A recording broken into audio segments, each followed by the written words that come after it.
La Belle et la Bête par Madame Le Prince de Beaumont. Texte extrait de Magasin des enfants ou dialogue d'une sage gouvernante avec ses élèves. 1756. Il y avait une fois un marchand qui était extrêmement riche. Il avait 6 enfants, 3 garçons et 3 filles. Et, comme ce marchand était un homme d'esprit, il n'épargna rien pour l'éducation de ses enfants et leur donna toutes sortes de maîtres. Ses filles étaient très belles, mais la cadette surtout se faisait admirer, et l'on ne l'appelait, quand elle était petite, que la belle enfant, en sorte que le nom lui en resta, ce qui donna beaucoup de jalousie à ses sœurs. Cette cadette, qui était plus belle que ses sœurs, était aussi meilleure qu'elle. Les 2 aînées avaient beaucoup d'orgueil, parce qu'elles étaient riches. Elles faisaient les dames et ne voulaient pas recevoir les visites des autres filles de marchands. Il leur fallait des gens de qualité pour leur compagnie. Elles allaient tous les jours au bal, à la comédie, à la promenade, et se moquaient de leur cadette, qui employait la plus grande partie de son temps à lire de bons livres. Comme on savait que ces filles étaient fort riches, plusieurs gros marchands les demandèrent en mariage, mais les 2 aînées répondirent qu'elles ne se marieraient jamais, à moins qu'elles ne trouvassent un duc, ou tout au moins un comte. La belle, car je vous ai dit que c'était le nom de la plus jeune, la belle, dis-je, remercia bien honnêtement ceux qui voulaient l'épouser. Mais elle leur dit qu'elle était trop jeune et qu'elle souhaitait de tenir compagnie à son père pendant quelques années. Tout d'un coup, le marchand perdit son bien, et il ne lui resta qu'une petite maison de campagne, bien loin de la ville. Il dit en pleurant à ses enfants qu'il fallait aller demeurer dans cette maison, et qu'en travaillant comme des paysans, ils pourraient y vivre. Ses 2 filles aînées répondirent qu'elles ne voulaient pas quitter la ville, et qu'elles avaient plusieurs amants qui seraient trop heureux de les épouser, quoiqu'elles n'eussent plus de fortune. Les bonnes demoiselles se trompaient. Leurs amants ne voulurent plus les regarder quand elles furent pauvres. Comme personne ne les aimait, à cause de leur fierté, on disait « Elles ne méritent pas qu'on les plaigne. Nous sommes bien aises de voir leur orgueil abaissé. Qu'elles aillent faire les dames en gardant les moutons. » Mais en même temps, tout le monde disait « Pour la belle, nous sommes bien fâchés de son malheur. C'est une si bonne fille. Elle parlait aux pauvres gens avec tant de bonté. Elle était si douce, si honnête. » Il y eut même plusieurs gentilshommes qui voulurent l'épouser, quoiqu'elle n'eût pas un sou. Mais elle leur dit qu'elle ne pouvait se résoudre à abandonner son pauvre père dans son malheur, et qu'elle le suivrait à la campagne pour le consoler et l'aider à travailler. La pauvre belle avait été bien affligée d'abord de perdre sa fortune, mais elle s'était dit à elle-même « Quand je pleurerai bien fort, cela ne me rendra pas mon bien. Il faut tâcher d'être heureuse sans fortune. » Quand ils furent arrivés à leur maison de campagne, le marchand et ses 3 fils s'occupèrent à labourer la terre. La belle se levait à 4 heures du matin et se dépêchait à nettoyer la maison, d'apprêter à dîner pour la famille. Elle eut d'abord beaucoup de peine, car elle n'était pas accoutumée à travailler comme une servante. Mais au bout de 2 mois, elle devint plus forte, et la fatigue lui donna une santé parfaite.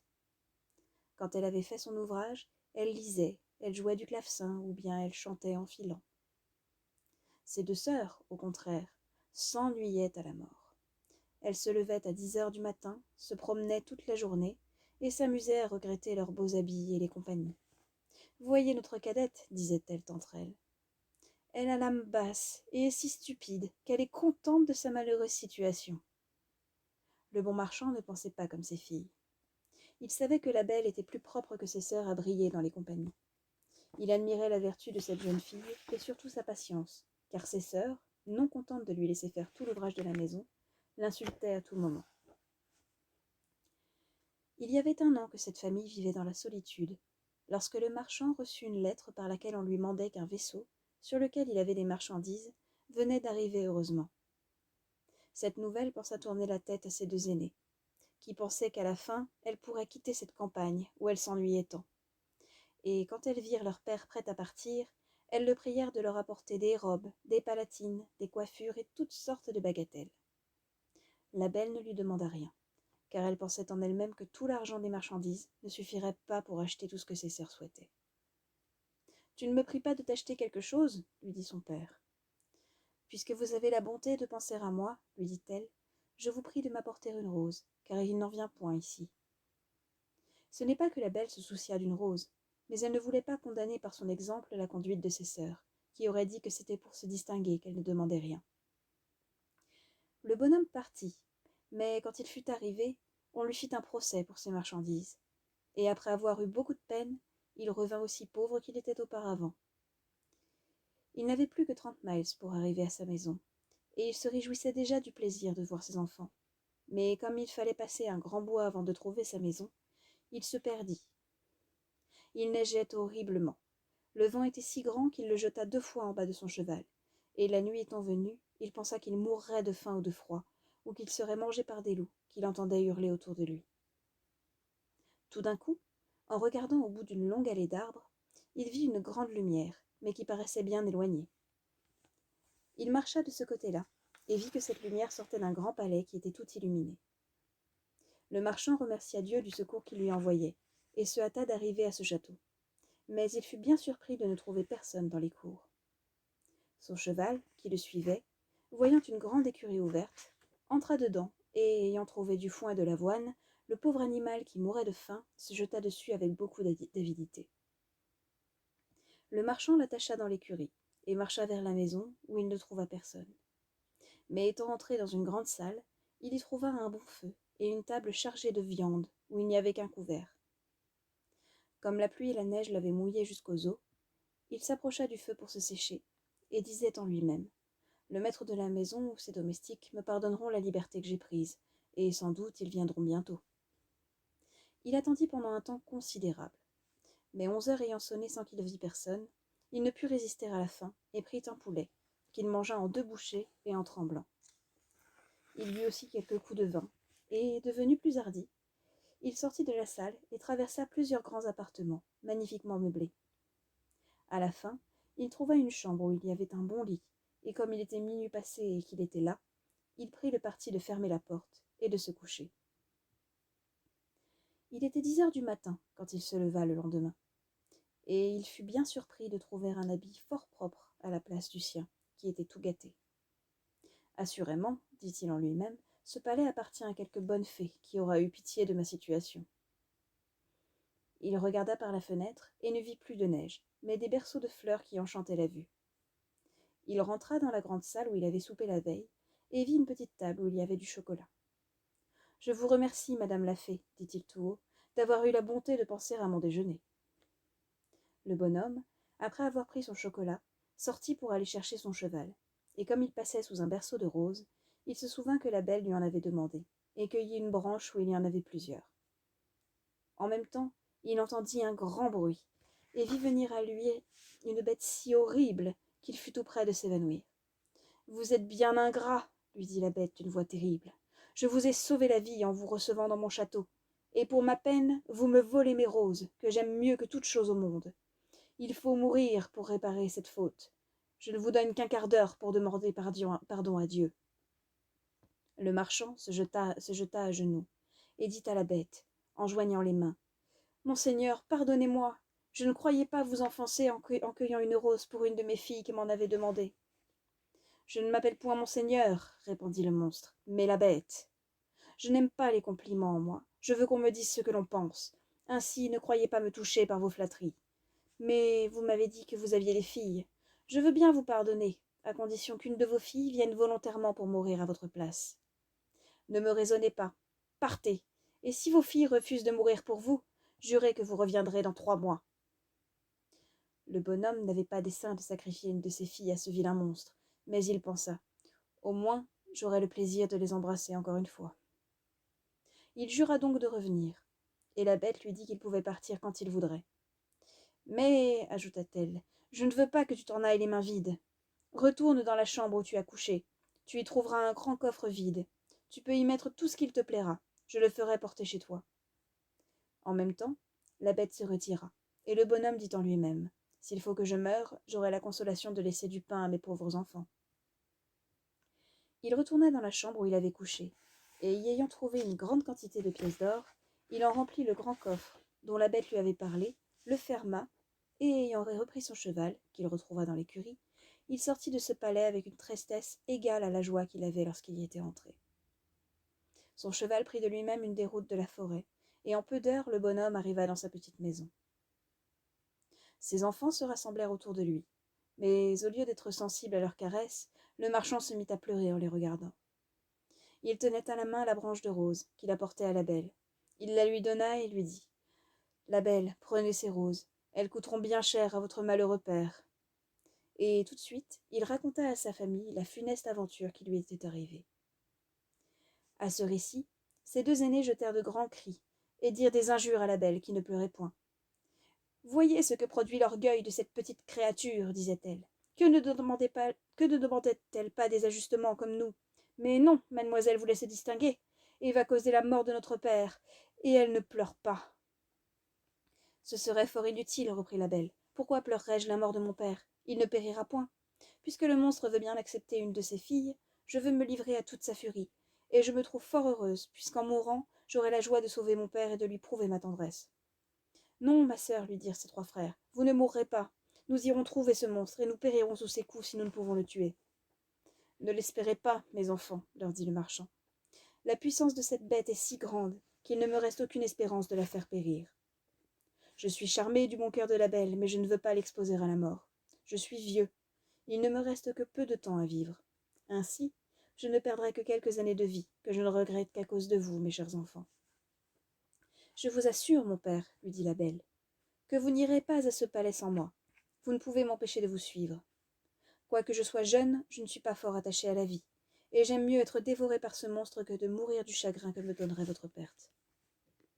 On eut beau dire, la belle voulut absolument partir pour le beau palais, et ses sœurs en étaient charmées, parce que les vertus de cette cadette leur avaient inspiré beaucoup de jalousie. Le marchand était si occupé de la douleur de perdre sa fille qu'il ne pensait pas au coffre qu'il avait rempli d'or. Mais aussitôt qu'il se fut enfermé dans sa chambre pour se coucher, il fut bien étonné de le trouver à la ruelle de son lit. Il résolut de ne point dire à ses enfants qu'il était devenu si riche, parce que ses filles auraient voulu retourner à la ville, et qu'il était résolu de mourir dans cette campagne. Mais il confia ce secret à la belle, qui lui apprit qu'il était venu quelques gentilshommes pendant son absence, et qu'il y en avait 2 qui aimaient ses sœurs. Elle pria son père de les marier, car elle était si bonne qu'elle les aimait, et leur pardonnait de tout son cœur le mal qu'elle lui avait fait. Ces 2 méchantes filles se frottèrent les yeux avec un oignon pour pleurer, lorsque la belle partit avec son père. Mais ses frères pleuraient tout de bon, aussi bien que le marchand. Il n'y avait que la belle qui ne pleurait point, parce qu'elle ne voulait pas augmenter leur douleur. Le cheval prit la route du palais, et sur le soir, ils l'aperçurent illuminé comme la première fois. Le cheval fut tout seul à l'écurie, et le bonhomme entra avec sa fille dans la grande salle, où ils trouvèrent une table magnifiquement servie, avec 2 couverts. Le marchand n'avait pas le cœur de manger, mais la belle, s'efforçant de paraître tranquille, se mit à table et le servit. Puis elle disait en elle-même: La bête veut m'engraisser avant de me manger, puisqu'elle me fait si bonne chère. Quand ils eurent soupé, ils entendirent un grand bruit, et le marchand dit adieu à sa pauvre fille en pleurant, car il pensait que c'était la bête. La belle ne put s'empêcher de frémir en voyant cette horrible figure, mais elle se rassura de son mieux, et le monstre lui ayant demandé si c'était de bon cœur qu'elle était venue, elle lui dit en tremblant que oui. « Vous êtes bien bonne, dit la bête, et je vous suis bien obligée. Bonhomme, partez demain matin, et ne vous avisez jamais de revenir ici. Adieu, la belle. Adieu, la bête, répondit-elle. Et tout de suite, le monstre se retira. Ah, ma fille, dit le marchand en embrassant la belle, je suis à demi mort de frayeur. Croyez-moi, laissez-moi ici. Non, mon père, lui dit la belle avec fermeté. Vous partirez demain matin, et vous m'abandonnerez au secours du ciel. Peut-être aura-t-il pitié de moi. Ils furent se coucher, et croyaient ne pas dormir de toute la nuit. Mais à peine furent-ils dans leur lit que leurs yeux se fermèrent. Pendant son sommeil, la belle vit une dame, qui lui dit: Je suis contente de votre bon cœur, la belle. La bonne action que vous faites en donnant votre vie pour sauver celle de votre père ne demeurera point sans récompense. La belle, en s'éveillant, raconta ce songe à son père, et quoiqu'elle le consolât un peu, cela ne l'empêcha pas de jeter de grands cris quand il fallut se séparer de sa chère fille. Lorsqu'il fut parti, la belle s'assit dans la grande salle et se mit à pleurer aussi, mais comme elle avait beaucoup de courage, elle se recommanda à Dieu et résolut de ne point se chagriner pour le peu de temps qu'elle avait à vivre, car elle croyait fermement que la bête la mangerait le soir. Elle résolut de se promener en attendant et de visiter ce beau château. Elle ne pouvait s'empêcher d'en admirer la beauté. Mais elle fut bien surprise de trouver une porte sur laquelle il y avait écrit « Appartement de la belle ». Elle ouvrit cette porte avec précipitation, et elle fut éblouie de la magnificence qui y régnait. Mais ce qui frappa le plus sa vue, ce fut une grande bibliothèque, un clavecin et plusieurs livres de musique. « On ne veut pas que je m'ennuie, dit-elle tout bas.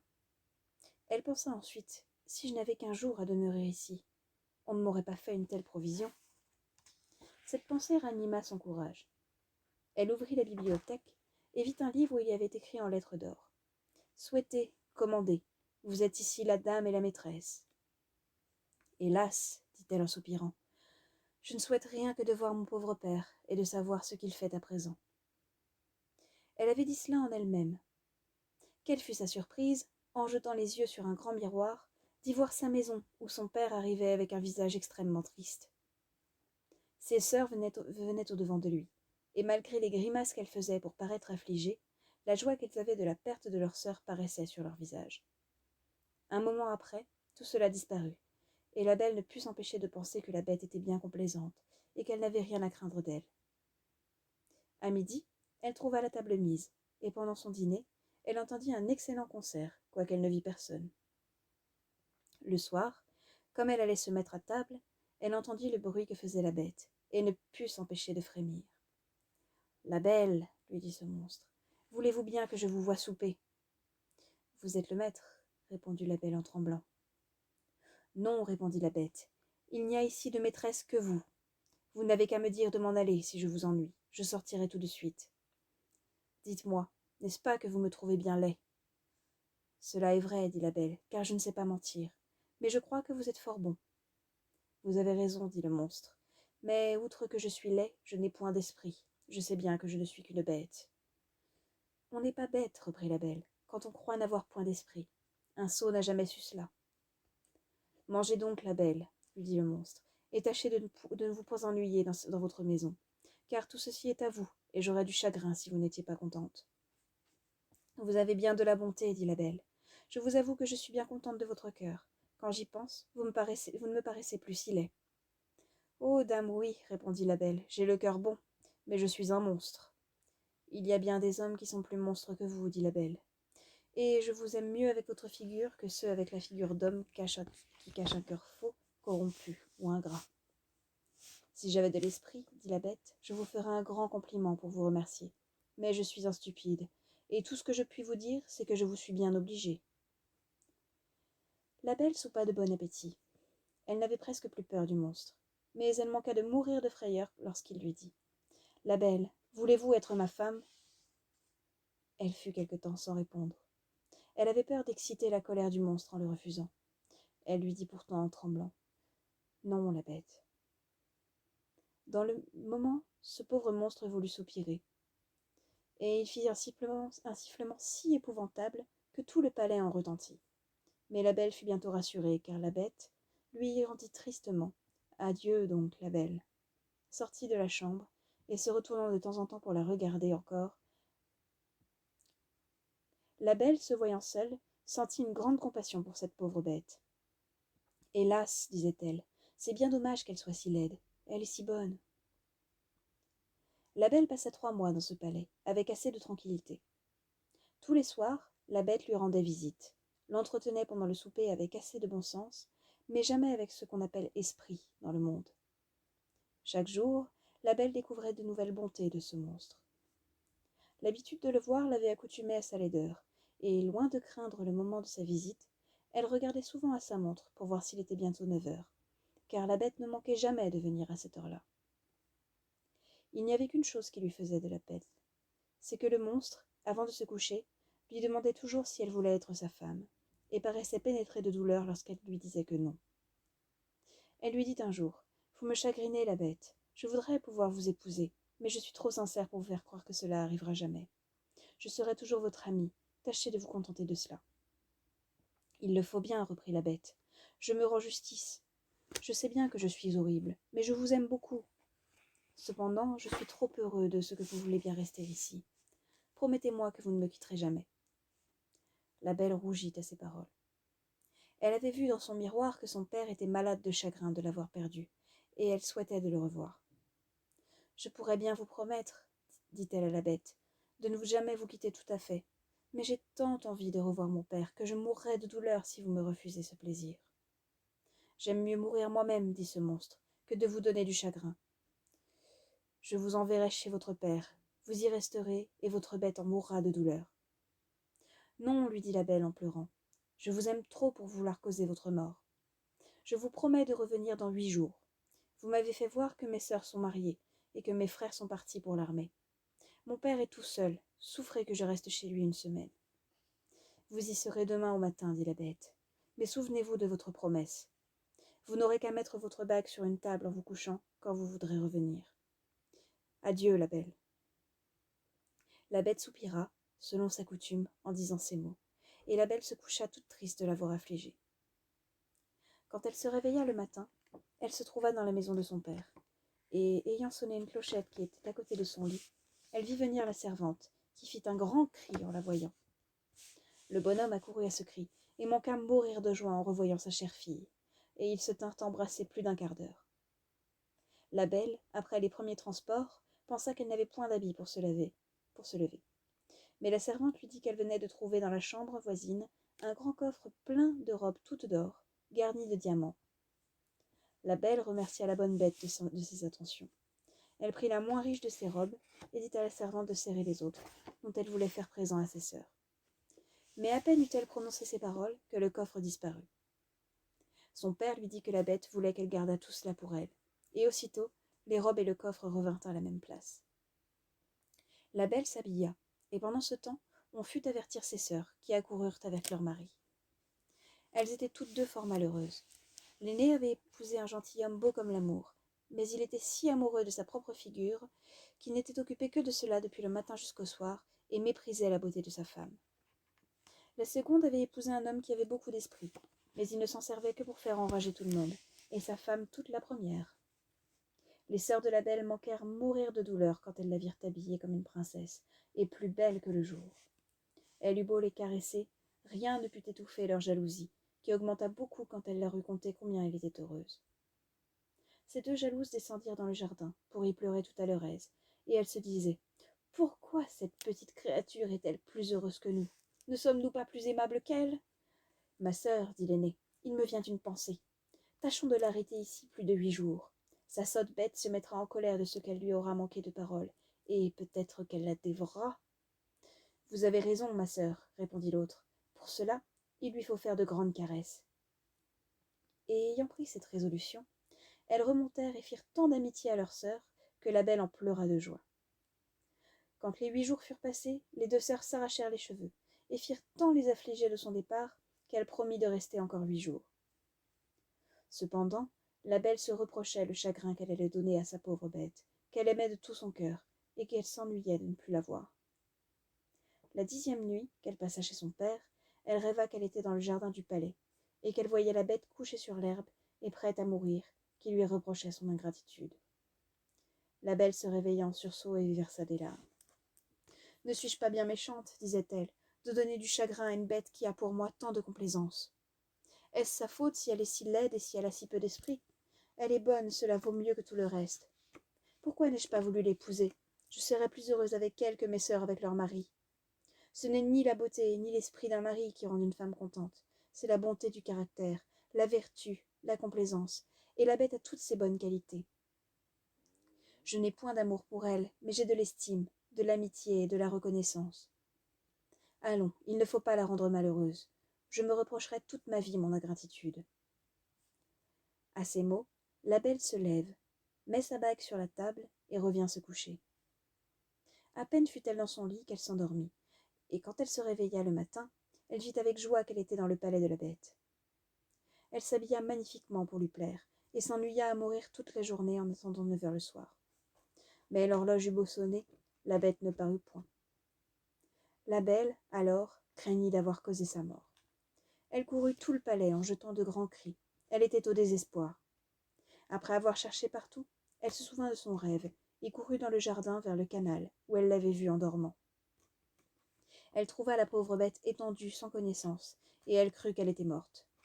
Elle se jeta sur le corps de la bête, sans avoir horreur de sa figure, et sentant que son cœur battait encore, elle prit de l'eau dans le canal et lui en jeta sur la tête.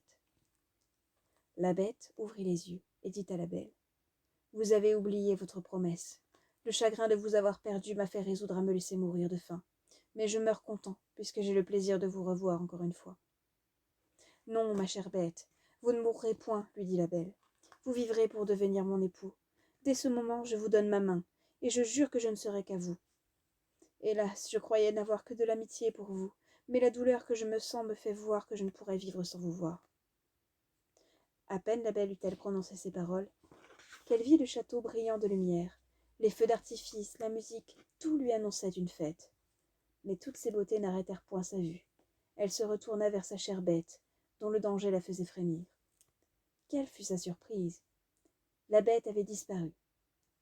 Elle ne vit plus à ses pieds qu'un prince plus beau que l'amour, qui la remerciait d'avoir fini son enchantement. Quoique ce prince méritât toute son attention, elle ne put s'empêcher de lui demander où était la bête. Vous la voyez à vos pieds, lui dit le prince. Une méchante fée m'avait condamné à rester sous cette figure jusqu'à ce qu'une belle fille consentît à m'épouser, et elle m'avait défendu de faire paraître mon esprit. Ainsi, il n'y avait que vous dans le monde assez bonne pour vous laisser toucher à la bonté de mon caractère, et en vous offrant ma couronne, je ne puis m'acquitter des obligations que je vous ai. La belle, agréablement surprise, donna la main à ce beau prince pour le relever. Ils allèrent ensemble au château, et la belle manqua mourir de joie en trouvant dans la grande salle son père et toute sa famille, que la belle dame qui lui était apparue en songe avait transportée au château. Belle, lui dit cette dame, qui était une grande fée, venez recevoir les récompenses de votre bon choix. Vous avez préféré la vertu à la beauté et à l'esprit. Vous méritez de trouver toutes ces qualités réunies en une seule personne. Vous allez devenir une grande reine. J'espère que le trône ne détruira pas vos vertus. Pour vous, mesdames, dit la fée aux deux sœurs de la belle, je connais votre cœur et toute la malice qu'il renferme. Devenez deux statues, mais conservez toute votre raison sous la pierre qui vous enveloppera. Vous demeurerez à la porte du palais de votre sœur, et je ne vous impose point d'autre peine que d'être témoin de son bonheur. Vous ne pourrez revenir dans votre premier état qu'au moment où vous reconnaîtrez vos fautes, mais j'ai bien peur que vous ne restiez toujours statue. On se corrige de l'orgueil, de la colère, de la gourmandise et de la paresse, mais c'est une espèce de miracle que la conversion d'un cœur méchant et envieux. Dans le moment, la fée donna un coup de baguette qui transporta tous ceux qui étaient dans cette salle dans le royaume du prince. Ses sujets le revirent avec joie, et il épousa la belle, qui vécut avec lui fort longtemps, et dans un bonheur parfait, parce qu'il était fondé sur la vertu. Fin.